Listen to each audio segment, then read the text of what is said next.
प्यारे बच्चों, आप सभी मुझे जानते होंगे। Good morning all of you. बच्चों, आज हम लोग पॉलिटी का क्लास स्टार्ट कर रहे हैं, जिसमें आज मैं टॉपिक उठाने जा रहा हूँ फंडामेंटल राइट्स का। बेसिकली फंडामेंटल राइट्स का जो टॉपिक है बहुत इंटरेस्टिंग है और परीक्षा में यहाँ से बहुत सारे क्वेश्चंस भी पूछे जाते हैं। तो सबसे पहले हम लोग जानते हैं कि फंडामेंटल राइट्स क्या होते हैं, फंडामेंटल राइट्स में क्या आर्टिकल्स होते हैं, पार्ट्स क्या होते हैं, फंडामेंटल राइट्स के रिसोर्सेज क्या होते हैं। लेकिन इससे पहले मैं एक बात और भी आप लोगों से कहना चाहूंगा कि अगर आप लोगों को फिर भी कोई डाउट लगता है कि आप नहीं समझ पाते हैं, तो आप मुझे कमेंट बॉक्स में लिख करके वो सारी चीजें पूछ सकते हैं। वैसे आप लोगों को पूछने की कोई आवश्यकता नहीं पड़ेगी, मैं इस वीडियो में इतना सब कुछ आप लोगों को देने के लिए जा रहा हूं। चलिए बच्चों, हम लोग क्लास स्टार्ट करते हैं सीधे सीधे। तो सबसे पहले हम लोग पॉइंट उठाते हैं कि आज का हमारा टॉपिक क्या है। बेसिकली आज का हमारा जो विषय है वो विषय है मूल अधिकार। अब प्रश्न उठता है कि ये जो मूल अधिकार है, इस मूल अधिकार को और किस नाम से जाना जाता है? इसको हम लोग फंडामेंटल राइट्स के नाम से भी जानते हैं। बेसिकली मूल अधिकार को हम लोग क्या कहते हैं? Fundamental rights.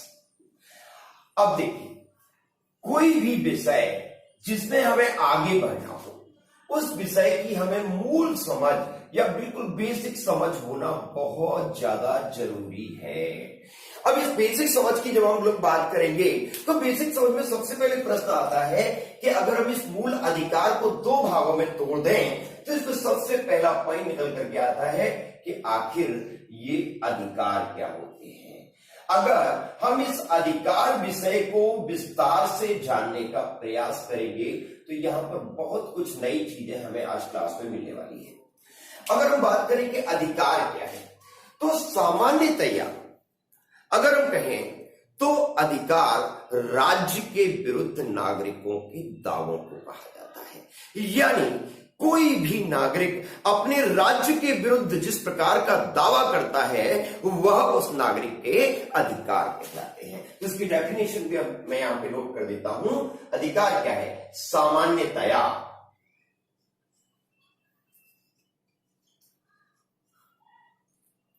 अधिकार राज्य के विरुद्ध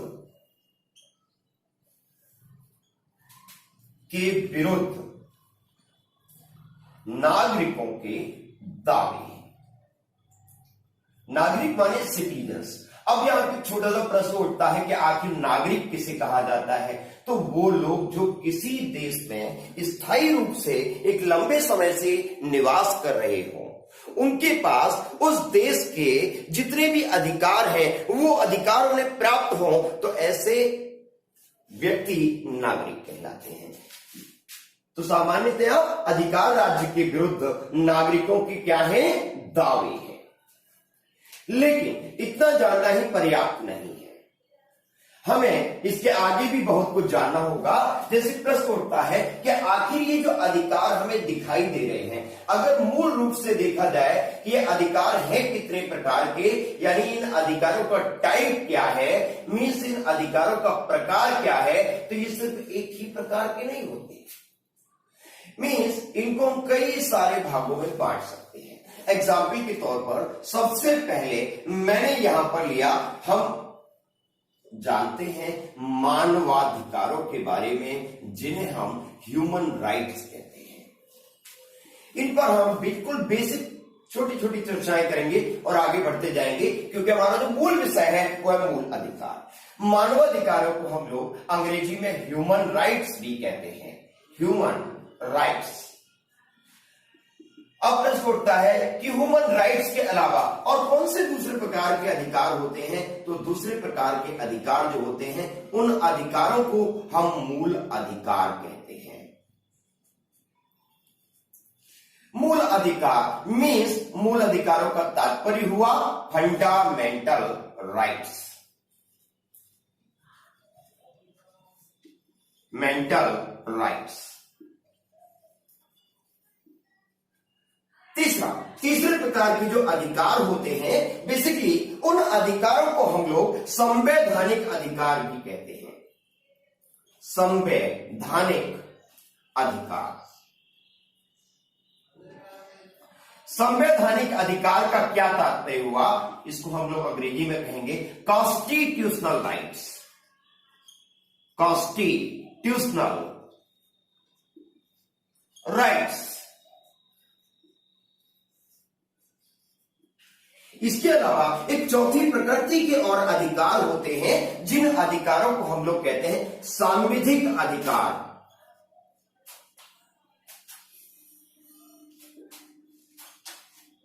सांविधिक अधिकार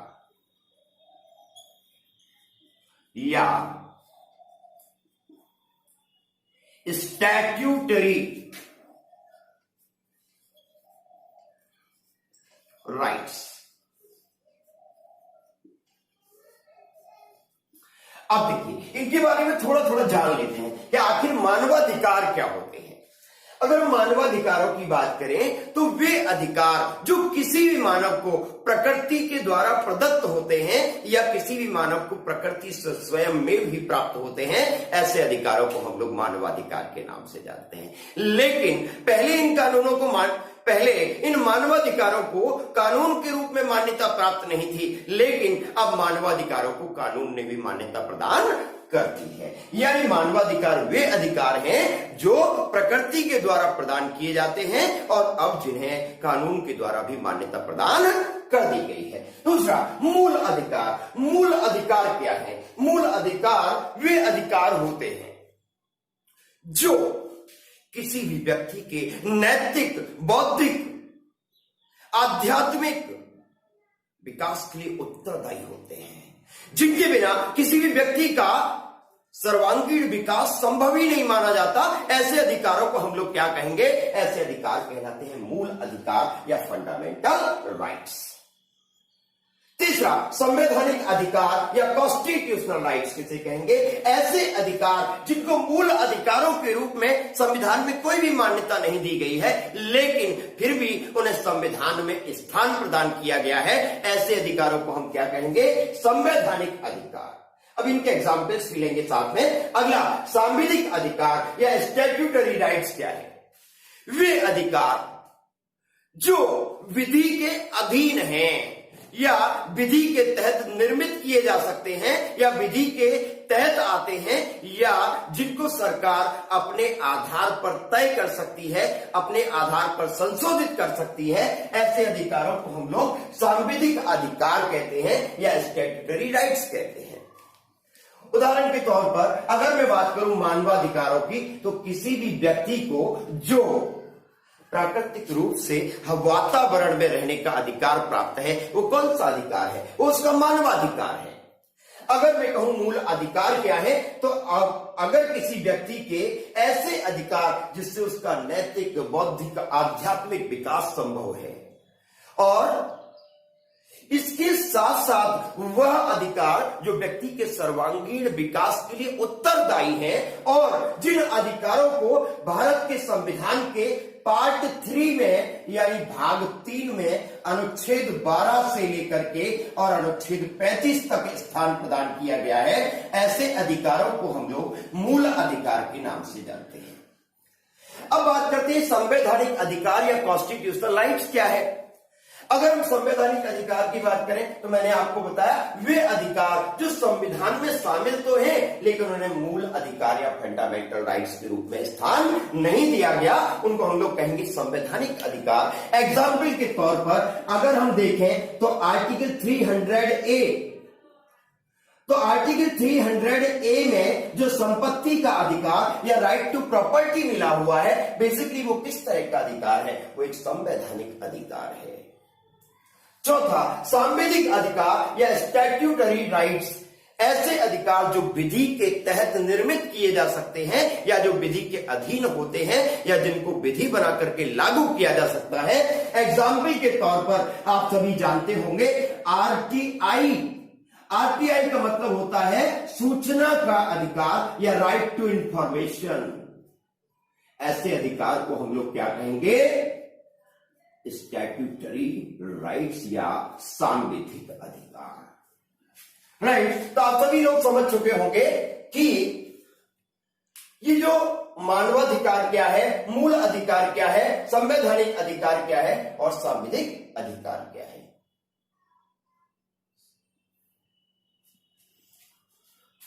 यहां तक समझ आया?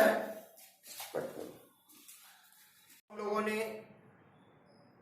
लोगों ने अभी संविधान की विशेषताओं के बारे में जाना, संविधान के कुछ अधिकारों को किन किन को उपलब्ध कराया गया है उसके बारे में जाना। अब हम जानते हैं कि आखिर ये जो मूल अधिकार हैं, इन मूल अधिकारों का स्रोत क्या है। स्रोत मीन्स रिसोर्स क्या है। तो अगर हम स्रोत यानी रिसोर्स की बात करें तो इन फंडामेंटल राइट्स का जो रिसोर्स है वो है बेसिकली यूएसए का कॉन्स्टिट्यूशन या अमेरिका का संविधान, कॉन्स्टिट्यूशन। लेकिन यहां पर एक नई चीज हम जानते हैं कि यहां पर जो हमें यूएसए का कॉन्स्टिट्यूशन रिसोर्स के रूप में मिला हुआ है, यानी हमने मूल अधिकार लिए कहां से हैं? अमेरिका के संविधान से। लेकिन क्या ये अधिकार वास्तव में अमेरिका के संविधान में थे? नहीं, ये अधिकार मूल अधिकार अमेरिका के संविधान में मूल रूप से नहीं थे। अब मूल रूप से नहीं थे इसका तात्पर्य क्या है कि इन्हें अमेरिका में प्रथम 10 संशोधनों यानी फर्स्ट 10 अमेंडमेंट्स के द्वारा शामिल किया गया था। अब अमेरिका में शामिल किया गया तो बेसिकली इन मूल अधिकारों को क्या मूल अधिकार ही कहा जाता है अमेरिका में भी? नहीं, अमेरिका में इन मूल अधिकारों को कहा जाता है बिल ऑफ राइट्स। इसको हिंदी और इंग्लिश में, क्योंकि अमेरिका में हिंदी भाषा प्रचलित नहीं है, तो वहां पर क्या कहेंगे इनको? बिल ऑफ राइट्स कहते हैं। अब प्रश्न उठता है कि आखिर इन बिल ऑफ राइट्स का रिसोर्स क्या है, क्योंकि मूल रूप से अमेरिका के संविधान में भी शामिल नहीं थे। इसका उदाहरण हम लोग यहां से लेते हैं। आप सभी जानते हैं कि ब्रिटेन की अगर हम बात करें तो हमारे भारत पर भी ब्रिटेन का शासन काफी लंबे समय तक रहा। और अगर हम अपने संविधान की बात करें तो भारत का जो संविधान है वो बेसिकली ब्रिटिश संविधान का ही बहुत बड़ा रूप है। तो इन मूल अधिकारों की जो सबसे पहली धारणा हमें देखने को मिलती है वो ब्रिटेन के संविधान में देखने को मिलती है। और ब्रिटेन के संविधान में इन्हें क्या कहा जाता है? बिल ऑफ राइट्स या फंडामेंटल राइट्स को मैग्ना कार्टा कहा जाता है। Magna carta. अब प्रश्न उठता है कि आखिर ये जो मैग्ना कार्टा है, इन मैग्ना कार्टा का अर्थ क्या होता है? अगर हम इस मैग्ना कार्टा का अर्थ जाने तो इसका अर्थ होता है अधिकारों का घोषणा पत्र।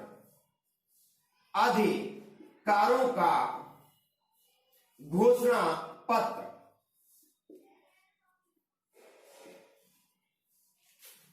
अब ये जो अधिकारों का घोषणा पत्र है, इसका एक उदाहरण ले तो यहां पर इसका एग्जाम्पल है 1215 ईस्वी में।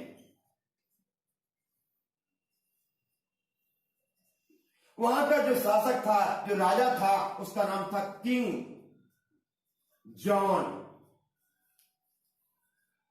का मैग्ना कार्टा।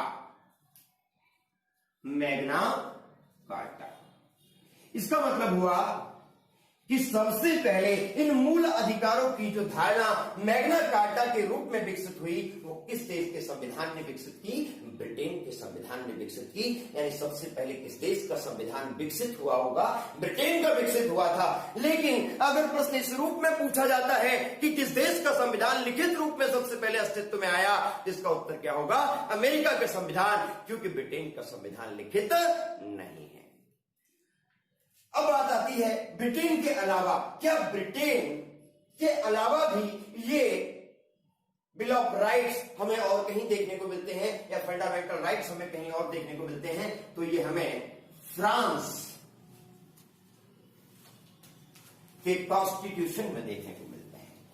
फ्रांस के कॉन्स्टिट्यूशन में अगर हम बात करें कि ये किस नाम से जाना जाता है, तो बेसिकली इन फंडामेंटल राइट्स को declaration of rights of men and citizens इन 1976। यानी फ्रांस के संविधान का प्रभाव सबसे ज्यादा किस संविधान पर पड़ा? अमेरिका के संविधान पर। ब्रिटेन के संविधान का प्रभाव सबसे ज्यादा किस संविधान पर पड़ा?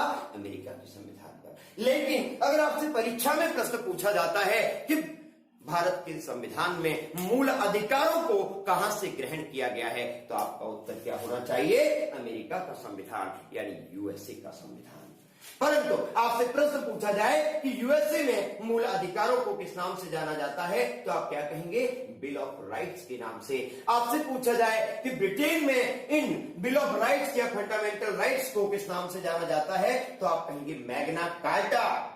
मैग्ना कार्टा का अर्थ क्या होता है? अधिकारों का घोषणा पत्र। अधिकारों का घोषणा पत्र सबसे पहले किस देश ने और किस देश के राजा के द्वारा जारी किया गया? वो था 1215 ईस्वी में किंग जॉन के द्वारा जारी किया गया मैग्ना कार्टा। अगर बात करें और पूछा जाए कि किस देश के संविधान में मूल अधिकारों को declaration of rights of man and citizens कहा जाता है, तो वो किस देश का संविधान है? फ्रांस का संविधान। यानी अमेरिका के संविधान ने ये जो फंडामेंटल राइट्स की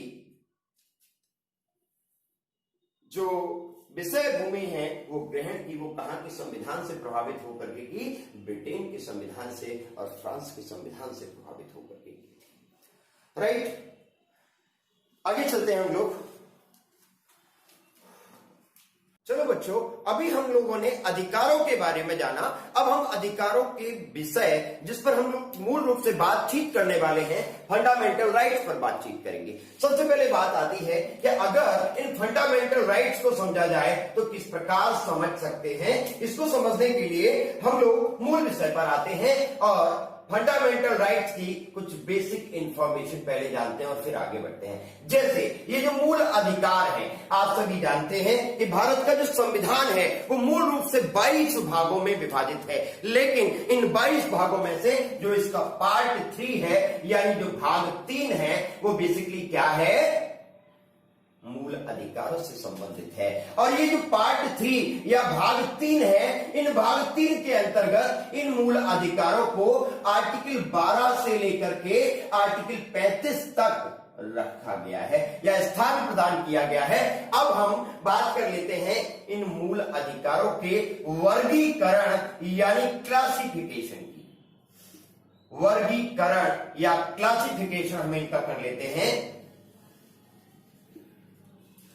अब देखिए, अगर हम इसका वर्गीकरण या क्लासिफिकेशन करें तो किस प्रकार से करेंगे? इसको हम कई सारे भागों में डिवाइड करके समझ सकते हैं और ये बहुत आसान हो जाएगा हमारे लिए समझने में कि आखिर इसका क्लासिफिकेशन करने का कारण क्या है। ये भी यहां से साफ ही समझ में आ जाएगा।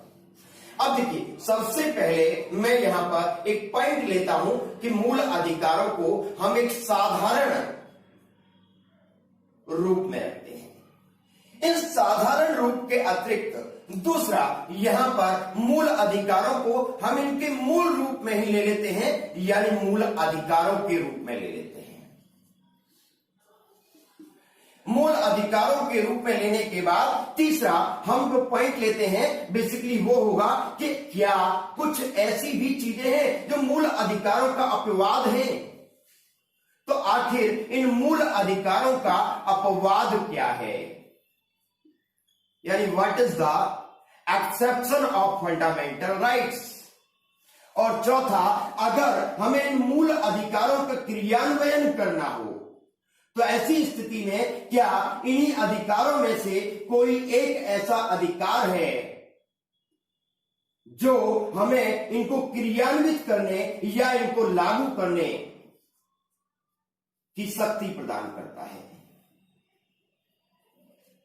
इन चीजों को अगर हम जाने तो सबसे पहले मैं बात करूंगा इसका जो साधारण भाग हमने लिया है, इस साधारण भाग को हम 2 भागों में विभाजित कर लेते हैं। पहला हिस्सा जो राज्य नाम से जाना जाएगा, यानी जिसके अंतर्गत राज्य आएगा, और दूसरा हिस्सा इसका जो कि विधियों के रूप में आएगा। विधियां जिन्हें हम मेथड्स कहते हैं, लॉज कहते हैं। तो राज्य को इंग्लिश में कहा जाता है स्टेट और विधियां मीन्स मेथड्स। अब बात करते हैं कि ये जो राज्य शब्द है, बेसिकली ये राज्य शब्द किस अनुच्छेद के अंतर्गत रखा गया है? भाग 3 में इसको रखा गया है आर्टिकल 12 के अंतर्गत। और ये जो विधियां हैं, बेसिकली इन विधियों को स्थान प्रदान किया गया है आर्टिकल 13 के अंतर्गत। अगर हम बात करें कि मूल अधिकार या फंडामेंटल राइट्स को कहां से कहां तक स्थान मिला है, तो बेसिकली मूल अधिकारों को स्थान प्रदान किया गया है आर्टिकल 14 से लेकर 32 तक। अगर हम बात करें कि मूल अधिकारों का अपवाद क्या है, तो कुछ ऐसे अधिकार भी हैं जो अपने ही मूल अधिकारों के अपवाद के रूप में वर्णित किए गए हैं। एक उदाहरण के तौर पर अगर हम article 31A, article 31B, article 31C, article 33 और आर्टिकल 34 को लें, तो ये सभी वे अधिकार हैं जो मूल अधिकारों के अपवाद के रूप में हमें संविधान में उपलब्ध कराए गए हैं। अब बात आती है कि मूल अधिकारों को क्रियान्वित कौन करता है या इनको लागू करने में कौन सा ऐसा अनुच्छेद है जो सहयोग प्रदान करता है, तो बेसिकली वो जो अनुच्छेद है वो है आर्टिकल 35, राइट। तो हमने मूल अधिकारों का क्लासिफिकेशन कितने भागों में किया? साधारण भाग में मूल अधिकार के रूप में मूल अधिकारों का अपवाद और मूल अधिकारों का क्रियान्वयन। यानी साधारण के अंतर्गत क्या आएगा? राज्य, जिसे कौन से आर्टिकल में स्थान दिया गया? आर्टिकल 12 में। विधियां कौन से आर्टिकल में है? आर्टिकल 13 में। मूल अधिकार कहां से कहां तक है? आर्टिकल 14 से लेकर के आर्टिकल 32 तक। मूल अधिकारों का अपवाद क्या क्या है? Article 31A, article 31B, article 31C, article 33, article 34 और मूल अधिकारों को क्रियान्वित कराने वाला अनुच्छेद कौन सा है? Article 35, right. अगर हम इसके अलावा भी कुछ अपवादों को जानना चाहें, यानी कुछ ऐसे अपवाद और हैं जो मूल अधिकार नहीं है लेकिन मूल अधिकार के अपवाद के रूप में ही उनको वर्णित किया जाता है, जैसे अगर हम कॉन्स्टिट्यूशन के पार्ट 18 की बात करें तो ये भी मूल अधिकारों के अपवाद के रूप में वर्णित किया जाता है। इसके अलावा अगर हम आर्टिकल 358 की बात करें तो ये भी मूल अधिकारों के अपवाद के रूप में वर्णित किया जाता है। और इसी प्रकार से अगर हम आर्टिकल 359 की बात करें तो इसे भी मूल अधिकारों के मूल अधिकारों के अपवाद के रूप में माना जाता है, राइट। बच्चों, तो हमने बेसिक चीजें समझ ली, आगे बढ़ते हैं। आगे चलते हैं बच्चों। अब हम लोग जानते हैं, अभी अभी हमने जाना भी कि इन मूल अधिकारों को किस देश के संविधान से ग्रहण किया गया, इस अधिकारों को किस देश में किस किस नाम से जाना जाता है। लेकिन क्या इस मैग्ना कार्टा का मूल अधिकार से प्रत्यक्ष या अप्रत्यक्ष कोई संबंध है? तो आपको याद रखना होगा, भारत में इन मूल अधिकारों को भारत का मैग्ना कार्टा भी कहा जाता है। यानी हम भारतीय मूल अधिकारों को या भारतीयों को प्राप्त होने वाले मूल अधिकारों को भारत का मैग्ना कार्टा भी कहते हैं। अब आप बेहतर तरीके से समझ रहे होंगे कि आखिर से भारत का मैग्ना कार्टा क्यों कहा जाता है। अब हम लोग बेसिक्स पे बात करते हैं आगे बढ़ते हुए। जैसे मूल अधिकारों की बात करें तो एक प्रश्न बनता है कि आखिर इन मूल अधिकारों की संख्या क्या थी। अगर इन मूल अधिकारों की संख्या की बात की जाए तो इसको समझने के लिए हमें इसे दो भागों में विभाजित करना पड़ेगा। उदाहरण के तौर पर सबसे पहले वह समय लिया जाएगा जो संविधान के निर्माण का था, यानी संविधान के निर्माण के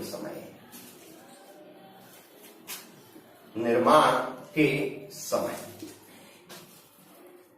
means at the time of making constitution, और दूसरा संविधान संशोधन के बाद, यानी आफ्टर कॉन्स्टिट्यूशनल अमेंडमेंट, धन के पश्चात।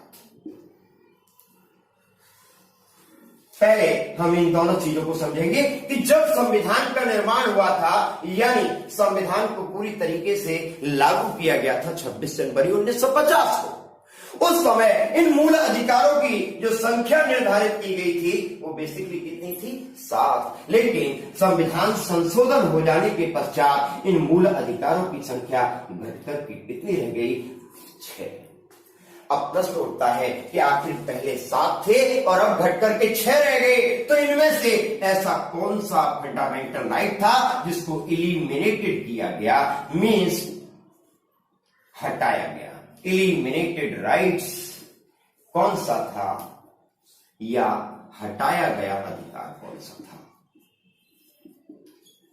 अगर इस हटाए गए अधिकार की बात करें तो यह अधिकार क्या था? यह अधिकार था संपत्ति का अधिकार, संपत्ति का अधिकार, यानी right to property, right to property. अब ये जो राइट टू प्रॉपर्टी है, बेसिकली अगर हम इसकी सिचुएशंस देखें या इसकी कंडीशन देखें तो दोनों प्रकार से इसकी कंडीशन देख लेते हैं, स्थिति देख लेते हैं। मींस पहली इन 1950 और दूसरी संशोधन के पश्चात, means after amendment, after amendment. After amendment देखेंगे तो पहला प्रश्न ये बनता है कि आफ्टर अमेंडमेंट यानी आखिर ये अमेंडमेंट या संशोधन कब हुआ? ये अमेंडमेंट या संशोधन हुआ था 1978 में, यानी 1978 ईस्वी में। अब ये 1978 ईस्वी में हुआ, तो आप जानते हैं कि संशोधन का मतलब होता है संविधान में सुधार करना। अब ये एक सुधार तो हुआ नहीं, बहुत सारे सुधार हुए। इसका तात्पर्य क्या हुआ कि उस सुधारों को, इन संशोधनों को कोई क्रमांक दिया जाता होगा, कोई रैंक या ऑर्डर दिया जाता होगा। बेसिकली इसको जो रैंक या ऑर्डर या क्रमांक दिया गया था वो कौन सा था? 44, यानी 44वां संविधान संशोधन। और ये कब हुआ? 1978 ईस्वी में। 1950 से पहले ये राइट टू प्रॉपर्टी क्या था? एक फंडामेंटल राइट था। लेकिन आफ्टर अमेंडमेंट ये जो राइट है वो अब फंडामेंटल राइट नहीं रहा। ये कैसा राइट हो गया? ये कॉन्स्टिट्यूशनल राइट है, यानी संवैधानिक अधिकार है, संवैधानिक अधिकार है। अब ये संवैधानिक अधिकार है तो इसकी पूरी स्थिति हम लोग जांच पड़ताल कर लेते हैं कि फंडामेंटल राइट के रूप में अगर ये था तो ये पहले कहां पर था? बेसिकली इसकी जो पहले स्थिति थी, इसको मूल अधिकारों में 2 जगह पर स्थान मिला हुआ था। पहला आर्टिकल 19 के भाग 1 के F हिस्से में, और दूसरा आर्टिकल 31 में। इसका मतलब हुआ कि इस अमेंडमेंट के द्वारा या 44वें संविधान संशोधन 1978 ईस्वी के द्वारा आर्टिकल 19(1)(f) और आर्टिकल 31 दोनों को डिलीटेड कर दिया गया, और डिलीटेड करने के बाद इस संपत्ति के अधिकार को संवैधानिक अधिकार का दर्जा प्रदान किया गया। और अब ये संवैधानिक अधिकार के रूप में किस आर्टिकल में है? आर्टिकल 300A में।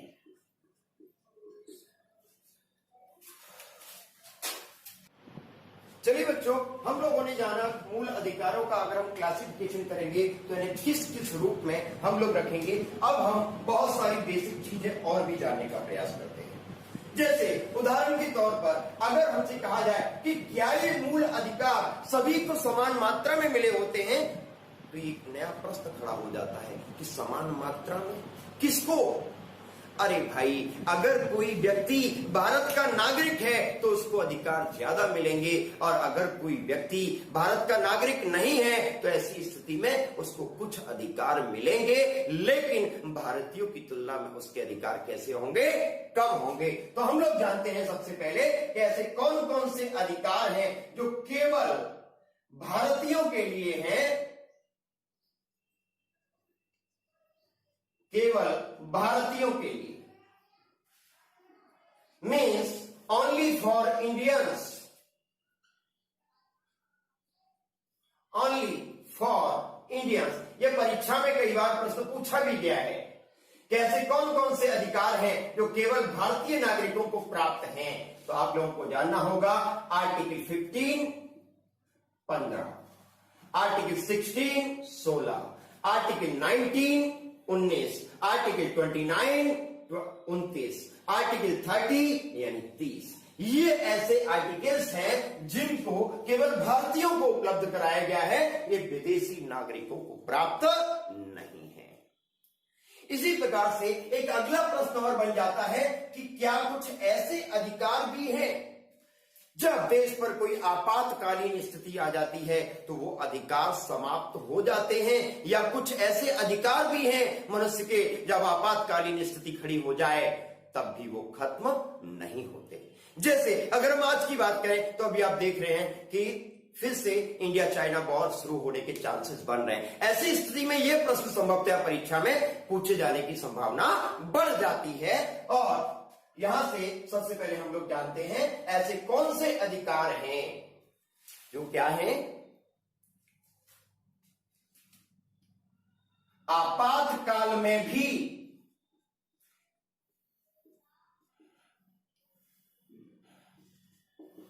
निलंबित नहीं होते।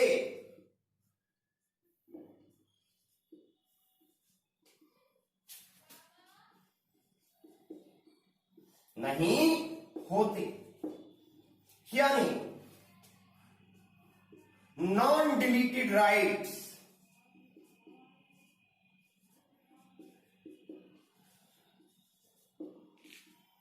In emergency.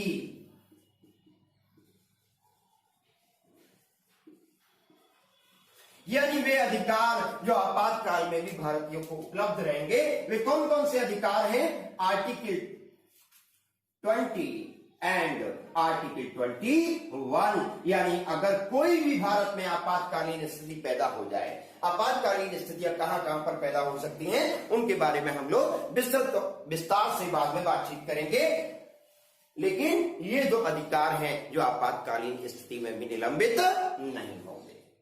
इसके अलावा एक नई चीज आती है कि क्या कुछ ऐसे भी अधिकार हैं जो कुछ जातियों को विशेष संरक्षण प्रदान करते हैं। हां, कुछ ऐसे अधिकार हैं जो ओबीसीज को यानी पिछड़ा वर्ग को, एससीज को और एसटीज को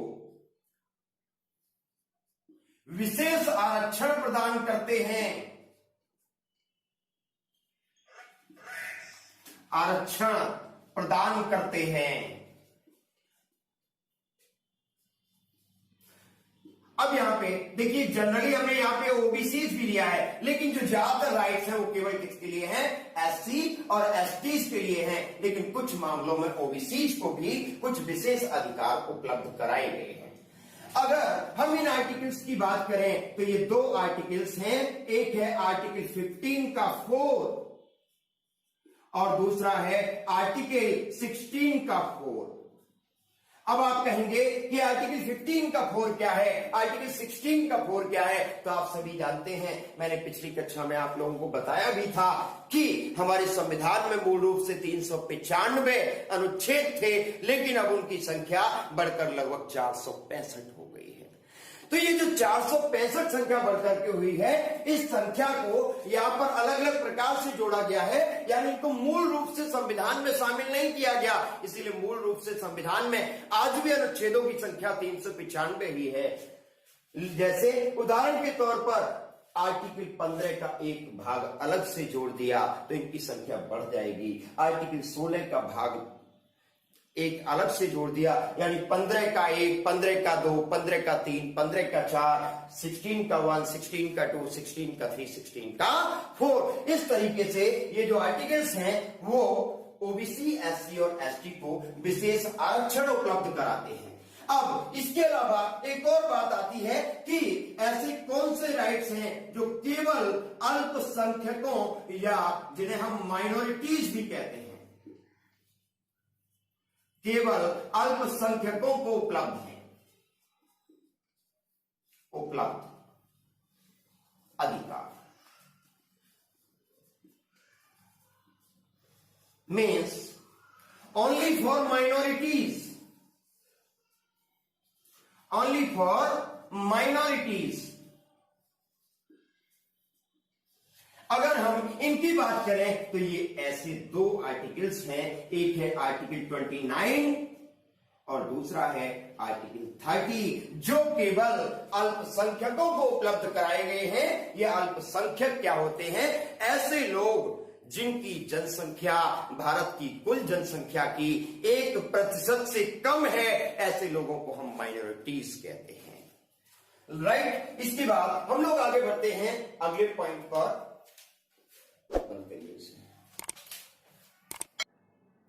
हम लोगों ने फंडामेंटल राइट्स के बारे में जान लिया। अब हम लोग कुछ नई चीजों के बारे में जानेंगे, जैसे आर्टिकल 14 से लेकर के 32 तक मालूम है हमें क्या है? आर्टिकल 34 और 33 में 33 एंड 34 में क्या है? आर्टिकल 35 में क्या है? ये भी हमने जान लिया। लेकिन अभी तक हमें विस्तृत रूप से ये नहीं पता कि आर्टिकल 35 जिन अधिकारों को क्रियान्वित कराता है, आखिर वह उन अधिकारों को क्रियान्वित कराने के लिए किसका सहयोग लेता है? बेसिकली वह सहयोग किसका लेता है? राज्य का। और इसी राज्य की जो परिभाषा है वो कौन सी आर्टिकल में दी गई है? आर्टिकल 12 में। बेसिकली इस आर्टिकल 12 में क्या है? डेफिनेशन ऑफ स्टेट्स, यानी राज्य की परिभाषा। सामान्य तौर पर देखा जाए तो हम इसकी परिभाषा को कुछ यूं एक्सप्लेन करते हैं कि एक निश्चित भूभाग से घिरा हुआ क्षेत्र राज्य कहलाता है। लेकिन यह जो परिभाषा है वह राज्य की एक भौगोलिक परिभाषा है, ज्योग्राफिकल डेफिनेशन है, ये कॉन्स्टिट्यूशनल डेफिनेशन नहीं है। तो फिर प्रश्न उठता है कि आखिर इसमें जो राज्य शब्द की परिभाषा है, जो कॉन्स्टिट्यूशनल डेफिनेशन है, वो क्या है और इसके अंतर्गत किसे किसे शामिल किया जाता है? इसके अंतर्गत रखा गया है भारत की सरकार व संसद, means parliament and government of India. Parliament and government of India. इसके बाद इसमें, क्योंकि भारत तो कई राज्यों का समूह है, वर्तमान में भारत में 28 स्टेट्स हैं और 9 टेरिटरीज हैं, यानी 28 राज्य और 9 संघ शासित राज्य हैं, जिनमें से कुछ राज्यों में राज्य सरकारें शासन करती हैं और जो संघ शासित क्षेत्र हैं उन पर संघ सरकार का प्रत्यक्ष या अप्रत्यक्ष नियंत्रण रहता है। तो इस राज्य शब्द के अंतर्गत क्या आ जाएगा? हम लोग इसको इस प्रकार से लेते हैं, प्रत्येक राज्य की सरकार एवं विधानमंडल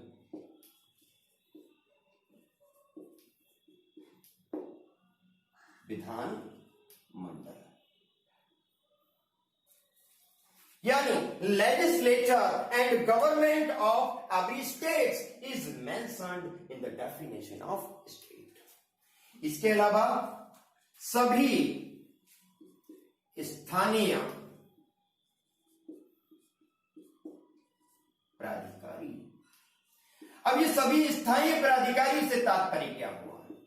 सभी स्थानीय प्राधिकारी से तात्पर्य हुआ कि लोकल लेवल पर जो गवर्नमेंट चलती है, लाइक एस नगर पालिका, म्यूनिसिपैलिटी, क्या है? ये भी राज्य है। इसके अतिरिक्त अन्य प्राधिकारी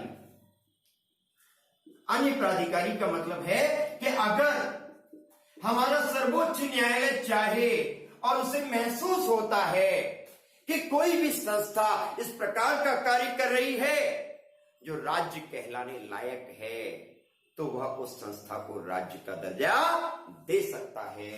यानी ऐसे विषयों को किसके अंतर्गत रखा जाएगा?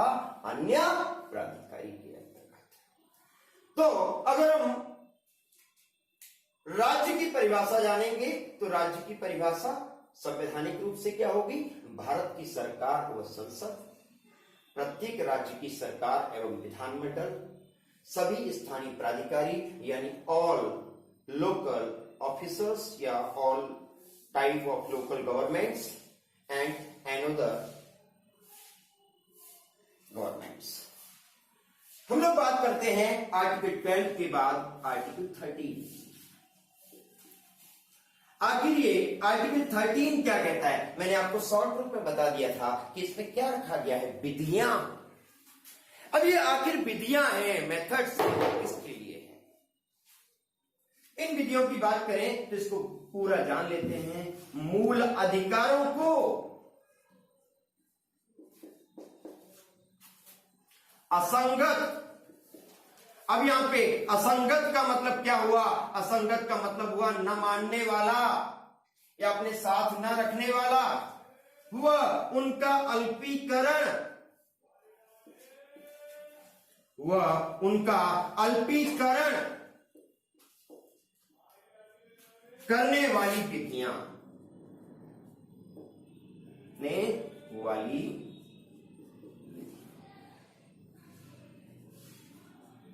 और आखिर ये विधियां कौन सी हैं? ये मेथड्स कौन से हैं? ये लॉज कौन से हैं जो मूल अधिकारों को असंगत करते हैं, उनको छोटा करते हैं, डिस्ट्रैक्ट करते हैं? ये क्या है? देखिए, जो संविधान नहीं बना था, तो संविधान बनने से पहले जो भी नियम कानून कायदे लागू थे, उनको संविधान बनने के बाद क्या माना गया? शून्य मान लिया गया। और यदि कुछ ऐसे नियम कानून कायदे बनते हैं जो कि संविधान बनने के बाद भी भाग 3 के तहत आने वाले मूल अधिकारों को असंगत करते हैं, तो इस प्रकार के विषय भी किसके अंतर्गत रखे जाएंगे? आर्टिकल 13 के। आज के लिए बस इतना ही। अगली क्लास में हम लोग इस पूरे टॉपिक को बहुत डिटेल से समझेंगे। इसमें मैंने एक इंट्रोडक्शन वीडियो बनाया है। इसके बाद कल की क्लास में आप लोगों को डिटेल एक्सप्लेनेशन मिलेगा। हम लोग हर आर्टिकल पर डिटेलली परिचर्चा करेंगे और मैं दावा करता हूं कि इस पाठ से आने वाला कोई भी प्रश्न आपका परीक्षा में बाहर नहीं जाएगा। ये मेरा पूर्ण विश्वास है अपनी क्षमताओं पर, अपने अनुभव पर। तो आप लोग मुझे प्रेरित कीजिए ताकि मैं अपने वीडियोस को आगे भी आप लोगों को प्रेषित करता रहूं। मुझे आप लोगों को देखकर प्रोत्साहन मिलता है और यही प्रोत्साहन मुझे नई वीडियोस बनाने की प्रेरणा देता है। चलिए, नमस्कार, जय हिंद, जय भारत।